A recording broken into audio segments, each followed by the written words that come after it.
Hello বন্ধুরা, কেমন আছো তোমরা সবাই? আশা করি তোমরা সবাই ভালো আছো। ভগবানের কৃপায় যে যেখানে আছো ভালো থেকো, সুস্থ থেকো, এই কামনাই করি। মামনের মনের কথা চ্যানেলে তোমাদের সবাইকে সুস্বাগতম। আমিও খুব ভালো আছি। আবার চলে এসেছি একটি নতুন কন্ট্রোভার্সিয়াল ভিডিও নিয়ে। আমি গতকাল একটা ভিডিও দেখেছিলাম, ঠিক আছে?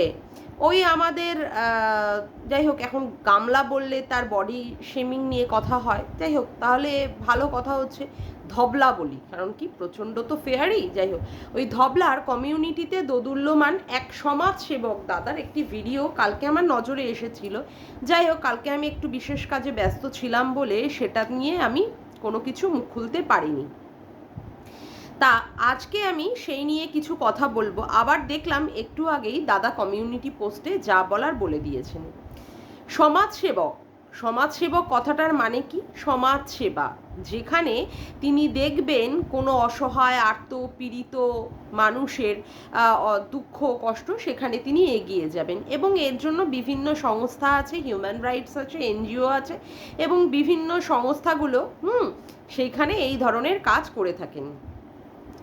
এখন এই দাদার কাছে আমাদের ধবলা রানী গিয়েছিলেন যে তার বাচ্চাটাকে পাওয়ার জন্য, এবং সেই সংক্রান্ত দাদা আমাদের কিছু ইনফরমেশান দিয়েছেন তার ওই কি বলবো অল্প হাসি বা মৃদু হাসি চ্যানেল থেকে, ঠিক আছে? সেই সংক্রান্ত তিনি আমাদের কিছু ইনফরমেশান দিয়েছেন এবং দেখলাম দাদার চ্যানেলটা হচ্ছে প্রচণ্ড ছোট, মানে আমি তো তার থেকেও ছোট। যাই হোক, চ্যানেলটা ছোট এবং সেখানে ভিউজ কিন্তু প্রচণ্ড বেশি হয়েছে। যাই হোক, ওই ধবলা রানীর কমিউনিটিতে ঝোলাতে, এবং সেখানে দাদাকে যা যা কমেন্ট ফেস করতে হয়েছে প্রত্যেকটা কমেন্টই হচ্ছে দাদার এগেনস্টে গিয়ে কথা বলা। দাদা সেখানে কি জানিয়েছেন? দাদা সেখানে জানিয়েছেন যে তার কাজটা কি। সে বাচ্চাকে মায়ের কাছে পাঠিয়ে দেওয়ার বা মায়ের কাছে ফিরিয়ে দেওয়ার মতো এ ধরনের কিছু করতে পারেন না।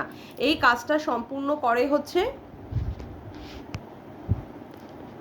এই কাজটা করবে হচ্ছে সম্পূর্ণভাবে কোর্ট।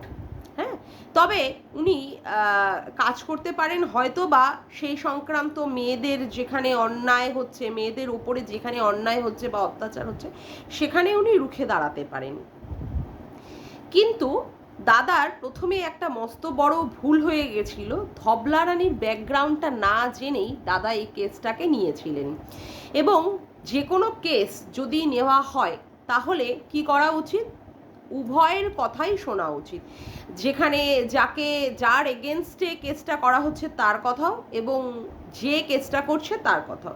কিন্তু এখানে দাদার সবচেয়ে বড় মস্ত একটা ভুল হয়েছে কি? দাদার ভুল হয়েছে সন্দীপ ভাইয়ের সাথে তিনি কোনো কথা বলেননি। তিনি শুধুমাত্র আমাদের ধবলার রানীর কথা শুনেই তিনি এই কেসটাকে নিয়েছেন, এবং সেক্ষেত্রে উনি কি বিচার বা কি বিষয়ে কথা বলেছেন? বলেছেন 99.99% অধিকার আছে মায়ের কাছে সন্তান থাকবে। হ্যাঁ, অবশ্যই এটা ঠিক কথাই। কিন্তু দাদা, আপনাকে আমি একটা কথা বলি, যাই হোক, আমার সামনেও এ ধরনের অনেকগুলো কেস ঘটেছে, এবং আমরা মুভি টুভিতেও দেখেছি, পোস্তর ক্ষেত্রেও আমরা দেখেছি যে বাচ্চাটাকে সবচেয়ে বড় কথা কাঠগোড়ায় দাঁড়িয়ে, হ্যাঁ, মহামান্য বিচারপতি জিজ্ঞাসা করেছিলেন বাচ্চাটা কার কাছে থাকে। বাচ্চাটা যার কাছে থাকতে চায় তার থাকাটার ওপরেই মান্যতা দিয়ে তখন বিচারপতি সেটা নির্ধারণ করেন বাচ্চাটা বাবার কাছে থাকবে না বাচ্চাটা মায়ের কাছে থাকবে। এই ব্যাপারটা মনে হয় আপনি ভুলে গেছিলেন। যাই হোক, আপনাকে মনে করিয়ে দিই। আর সমাজসেবক দাদা, আপনি সমাজ সেবা করেন, তাহলে ইউটিউবে এসে আপনার এই চ্যানেল খোলার আর এই রকমভাবে কমিউনিটিতে ওর কমিউনিটিতে দোদুল্যমান হওয়ার মানেটা কি? আমি ঠিক বুঝলাম না। এটা কি সত্যিই কোনো চ্যানেল গ্রো করার ক্ষেত্রে সেটাই কাজ করছে, যেখানে আপনাকে কমেন্ট বক্সে সবাই এ ধরনের প্রশ্ন করেছে, এবং আপনি সেক্ষেত্রে বললেন যে আপনার কাছে 14ই জানুয়ারি কেউ একটা কন্ট্রোভার্সি ক্রিয়েটার, কোনো একজন কেউ আপনাকে মেসেজ করেছে পার্সোনালি এবং বলেছে যে এই বিষয়টা দেখার, এবং আপনি কি বললেন 12ই ফেব্রুয়ারি সন্দীপ নাকি আমাদের ধবলা রানীকে স্ট্রাইক দিয়েছিল। আপনি মনে হয় ব্যাপারটা ভুলে গেছেন, ওটা 12ই জানুয়ারি নয়, যতদূর সম্ভব ওটা এপ্রিল মাসের 7 তারিখ বা মার্চের 30 তারিখ এ ধরনের কিছু একটা ব্যাপার হবে। এটা আপনি ভুল করে গেলেন, যাই হোক সেইখানে দিয়েছিল, কিন্তু আপনি বললেন 12ই ফেব্রুয়ারি। যাই হোক, আপনি এ ধরনের কথা টথা বললেন। আবার অনেক ক্ষেত্রে এটাও বললেন যে অনেকে কন্ট্রোভার্সি করছে ভিডিও টু ভিডিও না দেখে, অনেকে ভিডিওর বাইরে গিয়ে সেক্ষেত্রে কি করছে, ব্যাপারটাকে আরও রং চড়িয়ে অনেক কিছু মিথ্যে কথা বানিয়ে বানিয়ে বলে সেটাকে সবার সামনে পরিবেশন করছে।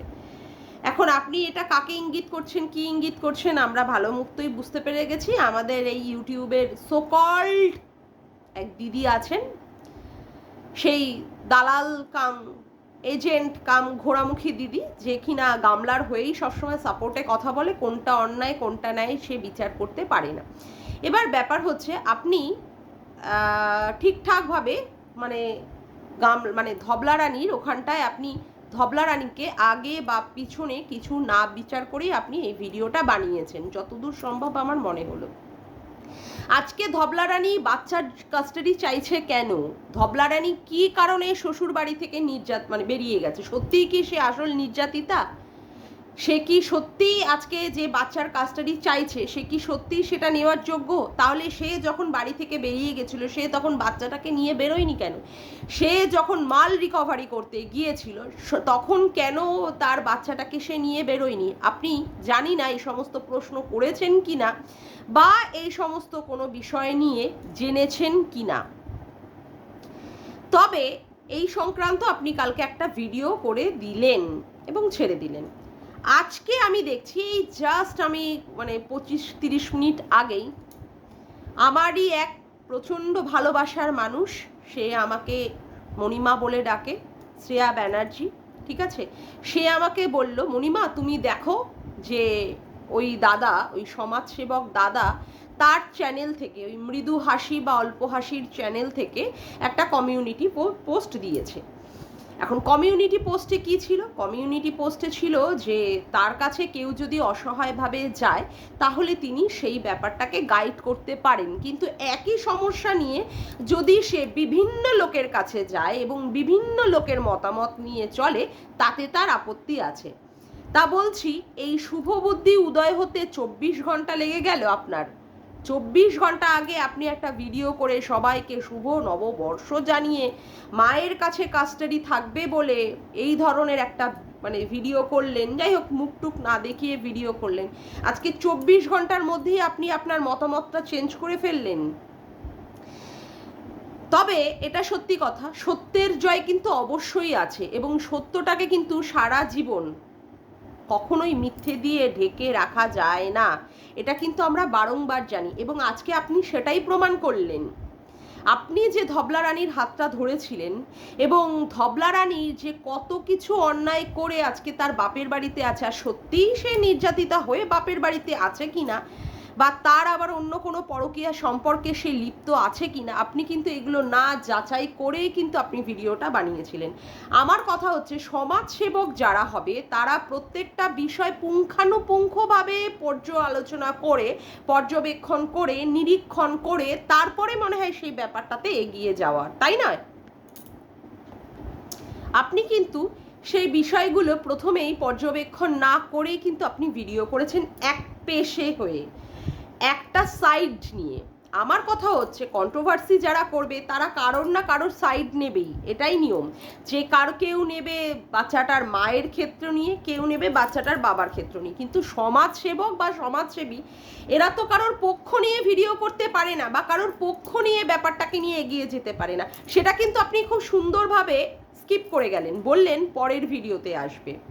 এই যে পরের ভিডিওতে আসবে বলে আপনি একটা জিজ্ঞাসাবোধক চিহ্ন রেখে দিলেন, এখানে আপনি বিশাল বড় একটা কন্ট্রোভার্সি তৈরি করে রেখে দিলেন, যেটাতে আমার প্রচণ্ড পরিমাণে আপত্তি আছে। আর তার ঠিক 24 ঘন্টা পরে আপনি মতামত কি দিলেন? আপনি এই বিষয় নিয়ে আর কোনো রকমের পদক্ষেপ নেবেন না, আপনার লাইনগুলোতে যা ছিল এটার মানে যে আপনি ওই মহিলাকে গাইড করবেন না। আমার কথা হচ্ছে, আপনি যখন কেসটা নিলেন আপনি যখন কেসটা নিলেন তাহলে আপনার প্রথম থেকে এই ব্যাপারগুলো ভেবে চিনতে দেখে নিয়ে করা উচিত ছিল। এখন 24টা ঘন্টার আগে একটা ভিডিও ছাড়লেন, যেটা পুরোপুরি বোঝা গেল যে ধবলা রানীর হয়ে আপনি ভিডিওটা করলেন, যেখানে আপনি তার কমিউনিটিতে দোদুল্যমান হবেন। ওই 71-72 হাজার চ্যানেলের যদি কমিউনিটিতে দোদুল্যমান হন তাহলে আপনার ভিডিওটাতে অনেকেই দেখবে এবং আপনার ভিউজটাও কিছুটা বেশি হবে তার জন্য। আর 24টা ঘন্টার পরেই আপনি আপনার মতামত বদলে দিলেন। যাই হোক, শুভ বুদ্ধির উদয় হয়েছে, এটার জন্য আপনাকে অসংখ্য কোটি ধন্যবাদ। এবং এর জন্য আমরা আশা করব যে আপনার কাছ থেকে সবাই সুবিচারটাই পাবে। এক তরফা বা এক পেশে হয়ে গিয়ে আপনি কোনো ধরনের আপনার বিচার বা বুদ্ধি কিছু মানে কাউকে দেবেন না বা জ্ঞাপন করবেন না, সেটাই আমরা আশা করব। এবার আসি আমরা ধবলা রানীর ক্ষেত্রে। খুব হিউম্যান রাইটস অমুক তমুককে ছবি দিয়ে প্রচণ্ড পরিমাণে সন্দীপ ভাইকে একঠেসে করার চেষ্টা করেছিলিস। কী রে, কী হলো তার পরিণাম? কেন ছেড়ে দিল তোর হাত হিউম্যান রাইটসের সো কল্ড দাদা? তোর মানে পরকীয়ার পার্টনারের নামের সাথে নাম মিলানো সেই রয় দাদা কেন তোর হাত ছেড়ে দিল রে? বাবারে বাবা, হাত তো ছাড়লো, সেখানে কিন্তু ইঙ্গিতটা ভালো মতোই দিয়ে গেছে তোর দালাল দিদি, যে দালাল দিদি কিনা তোকে চেটে চেটে ভিডিওতে না দেখা কথাগুলোকে নিয়ে আরও বেশি করে সেইগুলোকে নোংরা ভাবে, কদর্য ভাবে সেইগুলোকে পরিবেশন করে মুখরোচক হিসাবে, যাতে করে লোকে তাকে ভিউজ দেয়। সেই সংক্রান্ত কিন্তু দাদা বুঝিয়ে দিলেন এবং আরও বুঝিয়ে দিলেন যে তুই বিভিন্ন দিকে ডিস্ট্র্যাক্ট হয়ে যাচ্ছিস, তুই বিভিন্ন দিকে পথভ্রষ্ট হচ্ছিস, তোর মধ্যে কোনো রকমের ধৈর্য বল সেই জিনিসটাই নেই, যার জন্য তুই পথভ্রষ্ট হয়ে বিভিন্ন দিকে সাইডে নেওয়ার চেষ্টা করছিস। তুই কোনো দিকেই সাকসেস পাচ্ছিস না বলেই তুই বিভিন্ন সাইডে যাওয়ার চেষ্টা করছিস, যাতে কিনা তুই সন্দীপ ভাইকে কি করতে পারিস, টাইট দিতে পারিস, ওকে বসে আনতে পারিস। যেহেতু সন্দীপ ভাই তোর কথায় উঠছে না বা বসছে না, বা তুই ওকে বিভিন্ন কেসে জর্জরিত করে টাইটটা দিতে পারছিস না। এখন কথা হচ্ছে তুই কার কাছে তাহলে সুবিচারটা পাবি, কার কাছে? আর তুই না যা লাফাচ্ছিস, তোর শেরনি দিদি তো তার থেকেও বেশি লাফিয়ে ভিডিও করছে। এবার সে কি বলবে রে? এবার সে কি বলবে? এবার তুই আর তোর দিদি, এবার তোর কি হবে রে কালিয়া, ধবলামুখী কালিয়া? আপ ক্যা হোগা রে তেরা কালিয়া? এবার তো সময় আসছে দেখার বসে বসে যে তোর কি হবে। তোর সমাজসেবক দাদাও হাত ছেড়ে দিল, লে হালুয়া। তা ভিডিওটা কখন দিবি, বড় ভিডিওটা? কি যেন সব সমস্যাগুলো তৈরি হয়েছে, বিশাল বড় একটা ঝড় উঠেছে, কখন দিবি? সেই আশায় তো বসে আছি, সেই আশায় দেখবো বলেই তো বসে আছি, কখন তুই ভিডিওটা দিবি? কোনোভাবেই তুই সন্দীপ ভাইকে কাবু করতে পারছিস না। এটাই হচ্ছে নৈতিক জয় সন্দীপ ভাইয়ের, এটাই হচ্ছে সত্যের জয়। যাক গিয়ে, আজকের মতো ভিডিওটা আমি এখানেই শেষ করলাম। আমার ভিডিওটা যদি তোমাদের ভালো লেগে থাকে তবে অবশ্যই একটি লাইক করো, কমেন্ট করো, শেয়ার করো, আর চ্যানেলটিকে বেশি করে সাবস্ক্রাইব করে রেখো, আর অল নোটিফিকেশান বেলটিকে অন করে রেখো এরকম নতুন ভিডিও পাওয়ার জন্য। তবে আজকের মতো আসি বন্ধুরা, আবার দেখা হচ্ছে একটি নতুন ভিডিওর সাথে। বাই।